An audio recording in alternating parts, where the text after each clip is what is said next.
l'incision, je vais simplement récupérer la gousse de vanille.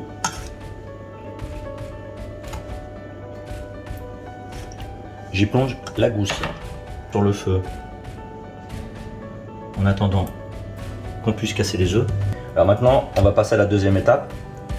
Je vais casser mes œufs et conserver les blancs d'œufs de ce côté. Et on va garder le jaune d'œuf. Vous pouvez bien entendu utiliser vos mains pour vraiment retirer les straits blancs. C'est très important qu'on n'ait que le jaune d'œuf.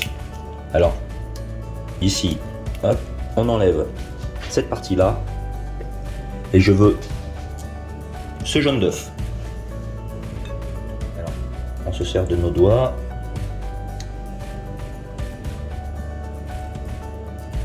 Là, j'ai un jaune d'œuf. Vous voyez, on peut le voir ici. Là, on a le jaune d'œuf. Je vais rajouter mon extrait de vanille. Bon, après, si vous avez du sucre vanillé, pourquoi pas. La totalité de mon sucre. Alors, là où est très important pour la crème anglaise, c'est de bien faire blanchir la préparation.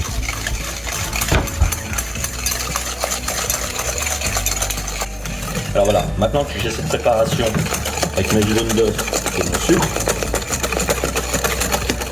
la vanille, et on a une préparation épaisse, ce qu'on appelle chez nous en cuisine ou en pâtisserie le fameux ruban. Je vais pouvoir ici accélérer le feu qui contient le lait et la vanille. Ça va être en émulsion, on voit que ça fume. Je vais rajouter ça délicatement dans ma préparation jaune d'œuf. Alors là, je cherche à faire une crème anglaise. Vous voulez avoir une crème pâtissière? Il suffit tout simplement sur cette préparation qui est la même base d'y rajouter 80 g de maïzena ou 80 g de farine. Là, vous avez une préparation plus épaisse, ce qu'on appelle nous la crème pâtissière. Là, ce qu'on va faire nous, c'est plutôt la crème anglaise. Donc, il n'y a pas besoin de mettre de farine. J'y vais délicatement. Pour la vanille, c'est pas trop grave, parce qu'on va placer ça au chinois tout à l'heure. Là, je mélange. Une fois qu'on a bien mélangé la préparation, je vais retravailler ça dans la casserole.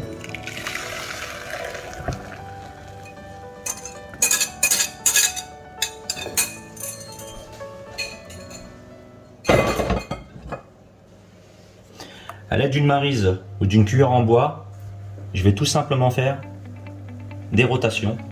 On va éviter même de mettre la crème anglaise autour de la casserole, sinon on risque d'avoir des jaunes d'œufs qui peuvent cuire.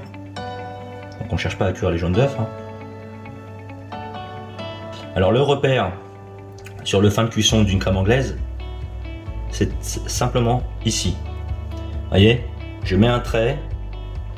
Ça reste statique, hein. On voit que ça coule pas. Bon, ça coule un peu, donc la préparation elle est pas tout à fait prête. Donc on continue. Vous voyez, ça commence légèrement à épaissir. Bon, moi je le ressens justement avec la maryse. Alors quand vous préparez la crème anglaise, au début on voit que c'est liquide, hein, c'est le lait, ça se prépare doucement. Hein. Et là, en fur et à mesure, on sent la préparation épaissir. Alors ne pas oublier qu'une crème anglaise, c'est pas je mets ma crème anglaise sur le feu et puis je vais m'occuper ailleurs. Hein. C'est pas comme ça que ça marche.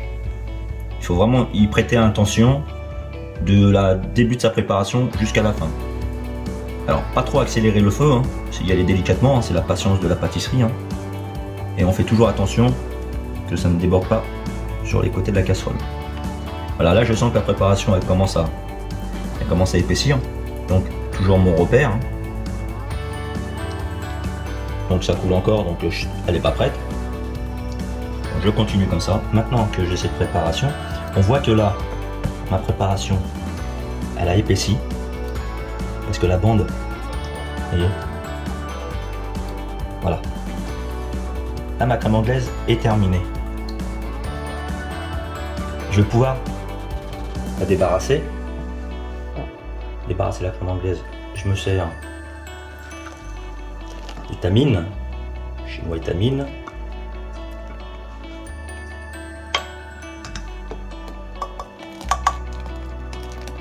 On voit bien que ça épaissit. Hein.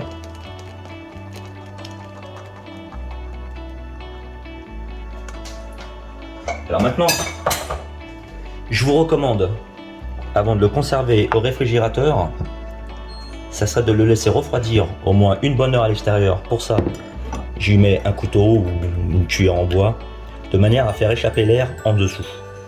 Merci.